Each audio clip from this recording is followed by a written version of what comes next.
I moved in on a Thursday afternoon, the kind of gray day that makes everything feel heavier than it is. The city was new to me, noisier, faster, packed with people who all seemed to know where they were going. I, on the other hand, had just dropped 2 suitcases in a stranger's apartment and was wondering if I'd made the worst decision of my life. Jack met me at the door, shirtless and grinning like we were already friends.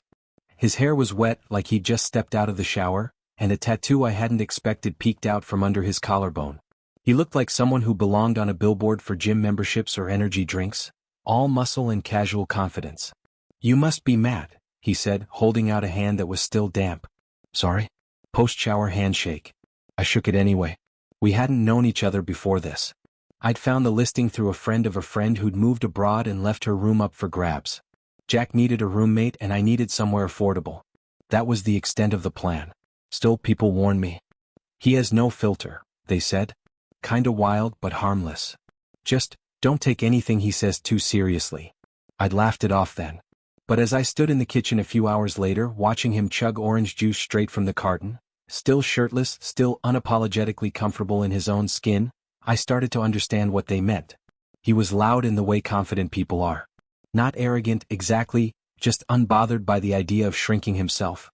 He told jokes like we were old friends, wandered around in nothing but basketball shorts, and always seemed to be in the middle of some half-finished story about the gym or his job at the boxing studio.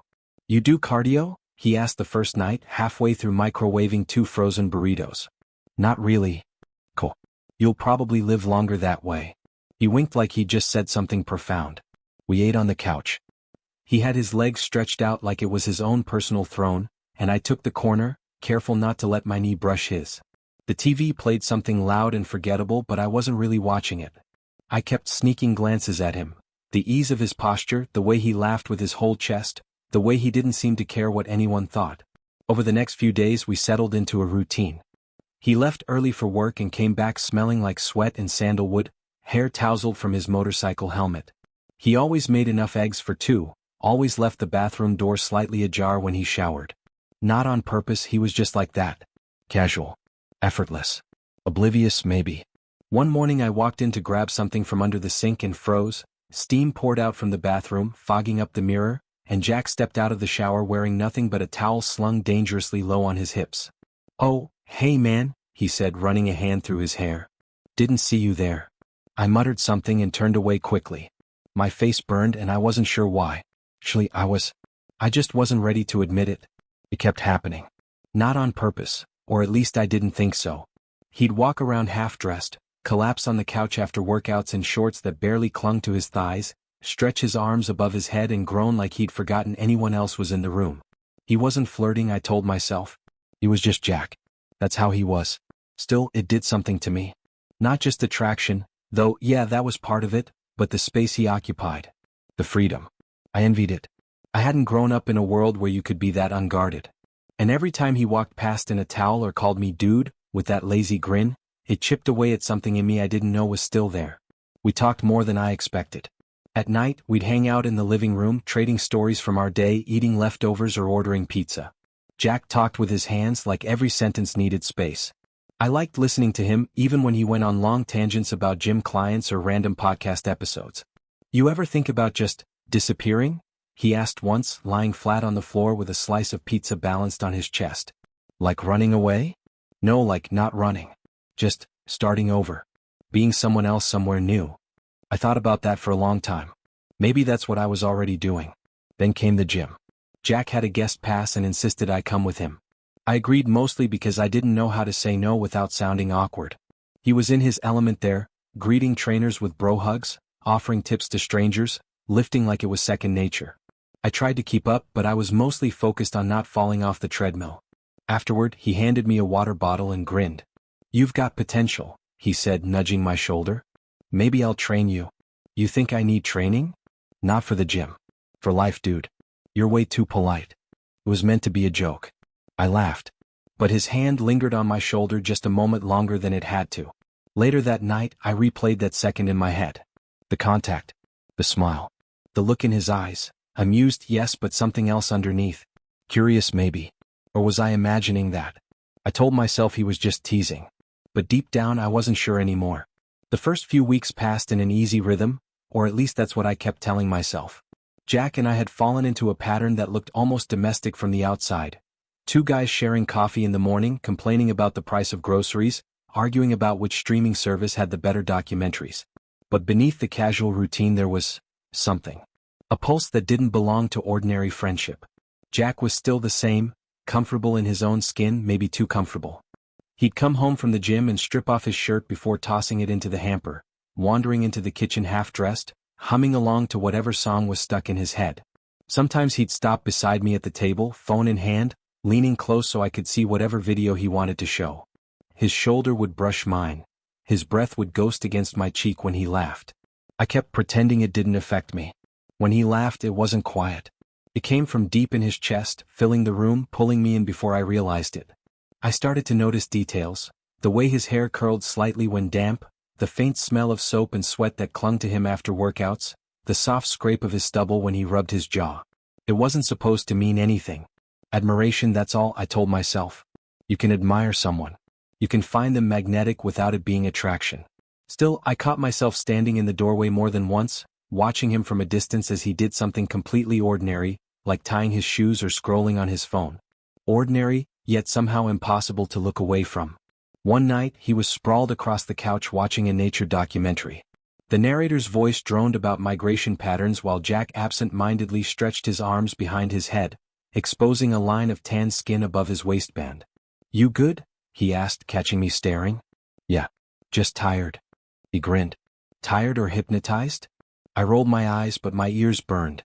"Don't flatter yourself." He laughed, then patted the couch cushion next to him. "Come on, watch this. The way these birds navigate is wild." I sat down, not too close but not far enough either. The glow from the TV flickered across his face, and for a second our eyes met. Something about that small moment felt heavier than it should have, like we both noticed the same quiet shift but decided to pretend we hadn't. Days blurred. We found ourselves sharing more pieces of life than I'd expected. Grocery lists, inside jokes, playlists. The boundary between roommate and friend became thin, translucent. Then came that late-night conversation, the kind that only happens when the city's asleep and the lights are low. It was just past midnight. We'd finished watching some mindless action movie and were sitting in the dim kitchen light, each with a glass of water instead of the beer we pretended we didn't need. Jack looked tired, his hair sticking up from the couch cushion, his voice softer than usual. "You ever feel like everything's moving too fast?" he asked. "Like everyone else is figuring it out and you're just catching up?" "Most days," I admitted. He nodded, eyes fixed on the counter. "People think I've got it together because I'm loud. Truth is, it's easier to joke than to admit you're lonely." The honesty in his tone startled me. Jack never said things like that. I didn't know what to say, so I told him the truth. "Yeah, me too." He looked up, and for a heartbeat the air felt different, quiet, fragile. Then he smirked, breaking the tension. "Guess that makes us two lonely dudes with terrible sleep schedules." I laughed, grateful for the return of humor. "Speak for yourself." "I'm thriving." "Sure you are." He grinned, but his eyes stayed thoughtful. We talked for another hour, about everything and nothing. College stories, bad dates, the weirdest clients he'd trained. Somewhere between the jokes, the loneliness we'd both confessed hung in the air like an unspoken agreement. We understood each other more than we admitted. When he finally stood to head to bed, he clapped me on the shoulder. "Don't overthink it, man. Life's just reps and rest days. You'll get stronger." "Is that a gym metaphor for feelings?" He laughed. "Everything's a gym metaphor if you try hard enough." The next morning the tension had shifted again, not heavier, just realer. He was making oatmeal, stirring the pot with a wooden spoon. "You know," he said casually, "I'm supposed to track my progress this month for a fitness challenge. Need to do measurements and all that." "Measurements?" I echoed. "Yeah." He smirked. "You can help me if you want. You look like you'd be precise with numbers." I nearly dropped my coffee mug. "I think I'll pass." "Ah, come on. It's science." "Science doesn't need witnesses," I shot back, which made him laugh so hard he nearly spilled the oatmeal. He kept teasing me about it all day, calling me professor, and asking if I'd bring a clipboard. Every time he said it, my pulse jumped a little, though I pretended to be annoyed. It was a harmless joke, I told myself. Just Jack being Jack. But that night, lying in bed staring at the ceiling, I couldn't stop hearing his laugh echoing in my head. Maybe it was nothing. Maybe it was everything starting. That night, the joke stayed with me longer than it should have. The apartment was quiet that evening, The kind of soft quiet that only comes after a long day. I'd been on the couch for the last hour, lost in some documentary I wasn't even really watching. My thoughts kept drifting, looping back to the same point, Jack's joke from the morning. "Help me measure," he'd said. Simple. Silly. But the look in his eyes had lingered too long, and the laugh had carried something beneath it. Something I didn't know how to name. The door opened with a thud. I didn't even need to look. I knew it was him from the sound of the keys hitting the counter, the weight of his gym bag being dropped by the kitchen door. "Smells like takeout and existential dread," Jack called, his voice teasing as he peeled off his hoodie. "You good?" I muted the TV. "Surviving." He wandered in, towel around his neck, shirt clinging to his chest with post-workout sweat. His skin glistened faintly under the hallway light, and the usual scent of heat, deodorant, and something vaguely citrusy followed him. "Productive gym session?" I asked, trying to keep my eyes on his face. "Oh, you know me," he said, reaching into the fridge. One step closer to becoming a superhero. He twisted open a bottle of water, took a long drink, then turned and smiled. "Speaking of which, here it comes." He reached into the side pocket of his gym bag and pulled out a small tape measure. It was the retractable kind, the sort used by tailors and fitness coaches. He held it up between two fingers like a trophy. "My trainer said I need updated measurements for this month's challenge," he said. "Wanna help?" I blinked. "Seriously?" He shrugged, already amused. "What? You don't trust me to do it straight?" "I don't know if I trust me to do it straight," I muttered, mostly to myself. He grinned like he'd caught it anyway. "Come on, man. Shoulders, chest, arms. Easy stuff. Strictly science." I sat up slowly. "You want me to measure your body?" "Well, when you put it like that, it sounds way more dramatic than it is," he said, walking over and tossing the tape measure onto the coffee table. "Think of it as a trust exercise." I stared at the small coil of plastic and metal, now lying innocently beside the remote. It shouldn't have been a big deal. People did this all the time. Trainers, doctors, tailors. Friends. But we weren't exactly just friends anymore, were we? "All right," I said finally, standing up. "Let's get this over with before I overthink it." He laughed and started tugging off his gym shirt. "That's the spirit." I kept my eyes on the tape, but I could feel the shift in the air, the kind of weight that gathers in a room when something unspoken hangs between two people. Jack stood in front of me, bare-chested now, arms relaxed, waiting. I picked up the tape measure and tried to keep my hands steady. "Shoulders first," he said, his tone casual, but his gaze stayed on my face. From one end to the other. I moved in closer, the plastic tape stretching across his broad back. His skin was warm beneath my fingers. I tried not to notice how easily he breathed, like none of this felt strange. "What's the number?" he asked.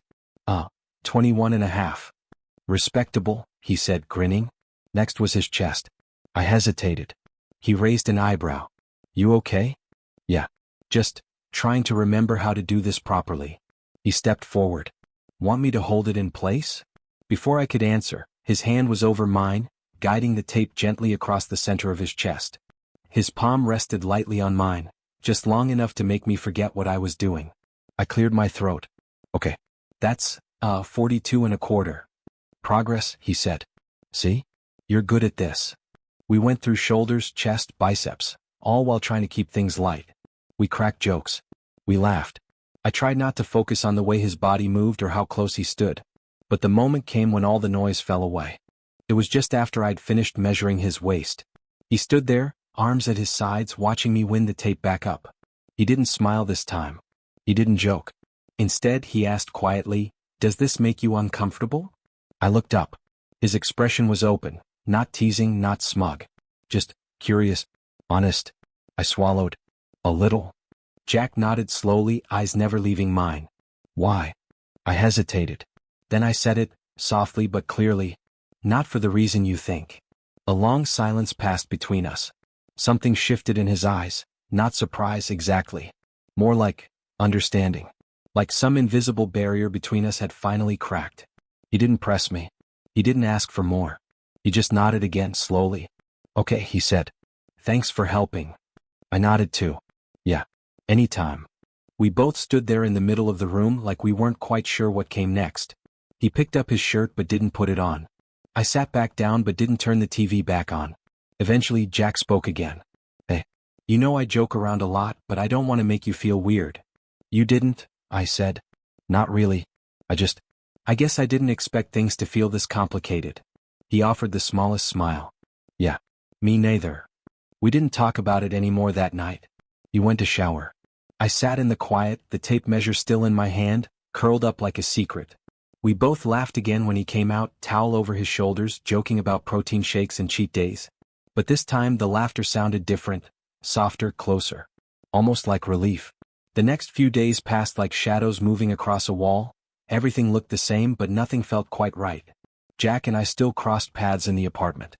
We still shared coffee, still argued over which movie to watch, still laughed at dumb memes on our phones. But underneath the normalcy, something quieter had taken root. We weren't talking about what had happened. Not directly. Not the measuring. Not the way our hands brushed. Not the silence that settled in afterward like a blanket no one wanted to fold. Jack hadn't changed anything obvious. He still walked around shirtless, still ruffled my hair when he passed behind the couch. But the easy jokes had thinned out. His touches were lighter. Less frequent. Like he was trying to figure out if I needed space, or if he did. I wasn't sure myself. The quiet wasn't hostile. Just heavy. It filled the air between us like static, like waiting for a song to drop but never quite knowing when. One night, I found myself staring at the tape measure still sitting on the bookshelf, coiled up like a memory I hadn't decided how to process. I hadn't moved it. Neither had he. The moment replayed in my head more than I wanted to admit. His voice, softer than usual, asking me if I was uncomfortable. My own answer, raw and too close to something I hadn't put words to yet. Not for the reason you think. I didn't regret helping him. I didn't even regret the closeness. What I wrestled with wasn't the act, it was what it meant. Why I felt seen. Nervous. Drawn in and exposed at the same time. Was it attraction? Curiosity? Admiration? Was I just lonely? Was he? I thought about the way Jack had looked at me, not cocky, not smug, just vulnerable. And I wondered if he was asking something else underneath his words. Something I'd almost heard but couldn't quite reach. He seemed quieter too. Less of his usual bravado. More time spent with headphones in, head leaned against the window, staring out at the street as if the world beyond the glass had more answers than I did. It all came to a head the following Thursday. We were both home earlier than usual. The weather had turned and the rain beat down against the windows in slow, steady rhythms. I was curled up with a blanket and a book I wasn't reading. Jack was in the kitchen, his back to me as he rinsed out a mug. Without turning around, he spoke. "You've been weird lately." I looked up. "Excuse me?" He turned then, leaning against the counter with his arms crossed, brow furrowed in a way that didn't look angry, just confused. "You been? I don't know. Quiet. Careful. Like I'm going to explode or something." I hesitated, searching for the right words. "You've been quiet too." "Yeah, well," he said, exhaling. I didn't want to push anything. I sat up, heart knocking harder than I expected. "Push what?" He shrugged. "I don't know. A boundary? An expectation? You tell me." There was a beat of silence. Then another. "I've been thinking about it," I admitted. "That night." "Me too." I looked at him, really looked, at the man who had always carried himself like nothing could shake him. But right now he looked unsure. Human. "I didn't feel weird because of what we did," I said quietly. "It was more about how it made me feel. I wasn't ready for it to feel that close." Jack nodded slowly. "Yeah. Same." We let the quiet sit between us again, this time less heavy, more honest. "I wasn't messing with you," he added after a moment. "If that's what you thought. I wasn't trying to make you uncomfortable." "I know you weren't," I said. "I think that's why it threw me off. You were just being real. And I wasn't expecting that." He scratched the back of his neck, something he only did when he was nervous. "I guess I joke too much because it's easier than admitting I don't always know what I'm doing. With people, I mean. Especially people I trust." The words sat between us like a candle flickering in a dark room. "I didn't regret it," I said finally. "I just didn't expect it to mean something." His eyes flicked to mine. "And now?" "I still don't know what it means," I said honestly. "But I know I don't want to pretend it didn't happen." He exhaled, this time with something softer in his expression. Not relief exactly, but recognition. Like we'd both been carrying something we didn't have the language for, and now we were finally starting to spell it out. "I don't want to go back to pretending either," he said. "But I also don't want to screw up whatever this is. Living together. You're easy to be around. In a way I didn't think I needed. That made something shift in my chest. Something small and warm." "I feel the same," I said. We didn't declare anything. We didn't define it. But we sat down together in the living room that night, close, not touching, sharing silence without fear. We talked about small things. Movies, music, plans for the weekend. But underneath it all, the subtext was no longer silence. It was shared space, mutual trust. A slow breath between one chapter ending and another beginning. When I got up to head to bed, Jack looked over at me and said, "Hey, thanks for not being weird about it." I smiled. We were both weird. But maybe that's okay. He laughed just once. A real laugh, unguarded. "It wasn't about what we did," I said quietly as I turned toward the hallway. "It was about what it meant." There comes a point in silence when it's no longer peaceful, just heavy. A waiting room where words pace the floor looking for a way out. That's what the next few days felt like. Jack and I were talking again, yes, laughing even. But underneath every conversation was a question neither of us had answered. What are we now? Friends? Something else? Something neither of us had expected but both of us were clearly circling? It all came to a head on a rainy Sunday night. The city outside was quiet, the kind of quiet that wraps around buildings like fog. I was sitting on the couch, nursing a cup of tea I didn't really want, flicking through a book I couldn't focus on. Jack came in wearing one of his oversized hoodies, his damp hair pushed back from a shower. He flopped down next to me, closer than usual but not quite touching. We sat like that for a while. The only sound was the occasional drip of rain against the windowsill. Eventually I closed my book. "Jack," I said, my voice quieter than I intended. "Yeah. I need to say something. And I might stumble through it, but can I just try?" He looked over at me and his expression softened instantly. "Of course." I took a breath. "I don't really know what this is between us," I said slowly. "I don't even know what I'm feeling half the time. But I know it's more than just the jokes. Or the measuring thing. Or whatever all of that was. I don't want to lose this, you, but I also don't want to pretend like I'm not feeling something real." He didn't respond right away. I kept going. "I've spent most of my life keeping things simple. Controlled. And you, well, you've turned all of that inside out without even trying. And the worst part is, I don't mind. I think I even like it. I just don't know what to do with it yet." There. It was out. I braced myself for a joke. A deflection. A shrug. But Jack didn't laugh. He just looked down at his hands for a second before letting out a long, quiet breath. "I'm really glad you said that," he said finally. "Because I've been feeling the same way. For weeks." My heart thudded. "I didn't know how to bring it up without making it weird," he continued. "And honestly, all that teasing? The measuring, the jokes, it was a dumb way to figure out if you'd ever look at me differently. Not my finest move, I know." I blinked. "Wait, you wanted me to look?" He laughed softly, the sound tinged with nerves. "Yeah. I mean, it wasn't just a joke, Matt. I didn't want to make you uncomfortable, but I didn't know how to just say it. That I like you. That being around you feels different." The words hung in the air between us, quiet but enormous. "You like me?" I repeated, just to be sure I hadn't misheard. Jack smiled, almost shy. "Yeah. And not just in a you're cool to live with kind of way."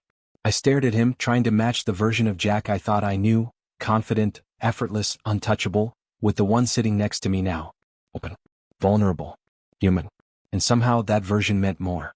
We both looked down at our laps for a moment, the couch cushion between us suddenly feeling like the bridge across a canyon. "I don't want to rush this," I said. He nodded. "Neither do I. I'm still figuring myself out." Same. The room was so quiet we could hear the shift of the building as the wind picked up outside. Then, quietly, slowly, Jack reached out and let his hand brush against mine. Not a grab. Not a move. Just a soft slide of skin against skin. Pause. A question without words. I didn't pull away. I didn't lean in either. I just let it happen. The warmth of his fingers was more grounding than anything I'd felt in weeks. Maybe months. We sat like that for a long time. Neither of us saying anything. Just being. And that was enough. We didn't make plans. We didn't assign labels or set timelines. But we made something better. An agreement, unspoken but understood. To be honest. To be careful. To see where this could go, without fear, without pressure. Later, as we finished a movie we didn't care about, our hands still resting side by side, Jack said, "You know, I used to think I had to be bold about everything. Loud, sure, always first to speak. And now?" I asked. He smiled, eyes on the screen. "Now I think silence can mean something too." I didn't answer. I didn't need to. Because I was finally learning that not every moment needed to be filled. Some just needed to be shared. No one kissed. No one needed to. The silence said enough. It's strange how life doesn't announce its most important changes. There's no trumpet, no flashing sign. Sometimes, it's just two people standing in a kitchen bumping shoulders while chopping vegetables. Sometimes, it's laughter echoing in a hallway that once held tension. Sometimes it's just a look, softer than before, more certain. Weeks had passed since that night on the couch. The one with no kiss, no declarations, just quiet truth in a hand that didn't need to hold, only touch. Jack and I never sat down to define anything. No big talk, no labels. Just moments. And moments were enough. We found a rhythm. Not one we planned, but one we fell into like stepping into warm water. I'd wake up to the smell of eggs and hot sauce. He always cooked too much, claiming it was for leftovers, even though we both knew he just liked sharing. I'd make the coffee, careful with how he liked it, 2 sugars, splash of oat milk, always in the green mug with the chip near the handle. Sometimes we'd run together in the mornings, headphones in, no words, just matching strides and shared silence. Other days, we'd work separately in our rooms and meet in the kitchen by instinct, magnetized by hunger or boredom or each other. The house felt different now. Lighter. Jack was softer in small ways, not less himself, just less guarded. He still joked, still flexed after workouts, still walked around barefoot and half-dressed. But now the humor didn't feel like armor. It felt like invitation. Once, I caught him standing in front of the mirror, frowning at his reflection. Progress check. I teased. He looked over his shoulder. I think I peaked last week. You missed it. Damn, I said. Guess I'll just have to keep an eye on the decline. He threw a towel at me, laughing. Later that night, we shared a couch blanket without comment. His head rested on the back cushion, mine leaned toward his shoulder, and the world just faded. We weren't trying to be anything. We were just being. I used to analyze every interaction, replay moments in my head like film clips, wondering if I was misreading something. But now it felt okay not to have every answer. Because the questions didn't feel scary anymore. One Sunday morning, the city was wrapped in light. The kind that spills through the blinds and turns everything gold. Jack was already in the kitchen, barefoot, humming something off-key. I stood in the doorway for a minute before he noticed me, watching the way the sunlight caught his jaw, the curve of his smile as he poured coffee into 2 mugs. He looked up. Hey, I said. We sat by the window, mugs warm in our hands, the air still with early morning quiet. Outside, a bird hopped along the balcony railing. Inside, the silence between us felt full, not empty. His hand was resting on the table beside mine, close, not touching. I reached out and rested my fingers on top of his. Lightly. Just enough. He looked down at our hands, then up at me. You're different in the mornings, he said. How so? Quieter. Softer. Maybe it's just you seeing me clearly. He smiled at that. I like the view. We didn't move for a while. Just sat like that, hands touching, the day beginning around us. I thought back to how all of this started. A joke. Tape measure. A question that seemed so absurd at the time it almost didn't register. Do you think I have a big? It had been ridiculous. And real. And the start of something we didn't even realize was beginning. I looked at him now, same Jack. Same grin, same stubborn confidence, same easy swagger. But also, not the same. Because somewhere in those quiet moments we'd both changed. Or maybe we just stopped pretending. He leaned back in his chair and let out a sigh. You ever think about how weird this all is? All the time. I mean, if someone had told me a couple months ago that I'd be drinking coffee with my roommate, fingers intertwined, semi-flirting at 8 in the morning, I'd have said they were high. I laughed. Same.